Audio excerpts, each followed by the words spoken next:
Ассаляму алейкум. Вновь активизировались ненавистники чеченцев, которые начали нападки на наших героев, в частности, на шейха Мансура. Вообще он является общим героем мусульманской уммы, но почему-то из-за того, что он чеченец, некоторые проявляют ненависть на почве национализма, пишут всякие скверные комментарии, стараясь навешать ложные ярлыки на шейха Мансура. В истории мы знаем, что знаменитые люди всегда подвергались нападкам. Есть несколько версий, кто же он на самом деле. Многие старались представить его представителем своего народа. Итак, есть несколько вариантов. Первый вариант – это цесаревич татарский. Второй – это турецкий шпион османского халифата. Третье – это русский шпион. И четвертое – это монах итальянский.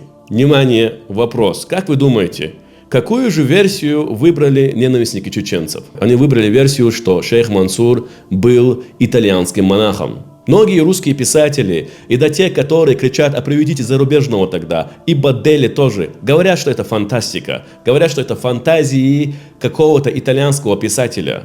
А сейчас мы опровергнем этих ненавистников с официального документа личного допроса шейха Мансура, который датируется 1791 год, 28 июля. Тут приводится, что шейх Мансур говорит, что он родился в селе Алды, чеченского села, чеченской деревни. Теперь переходим к следующему документу. 1791 год, июль 28 дня. Чеченец Мансур тайным советником Шишковским, то есть он, Шишковский допрашивает его, перевел, кто советник Константинов, на словах, который дал показания шейх Мансур. Родился он и вырос в одной из чеченских деревень, название которой Алды. Это официальный источник допроса шейха Мансура. Не ваши сказки, не ваши небылицы, не ваша авантюрская статья, которую вы читаете, а официальный источник. Тем более, если бы он был итальянским шпионом, вы что, думаете, что царская Россия закрыла бы на это глаза?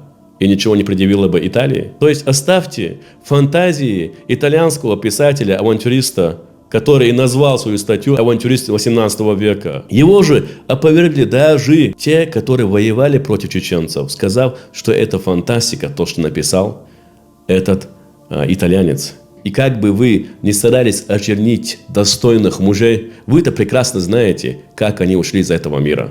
Да воздаст Аллах благом всем, кто ищет истину и следует за ней. Вассаляму алейкум ва рахматуллахи ва баракатуху.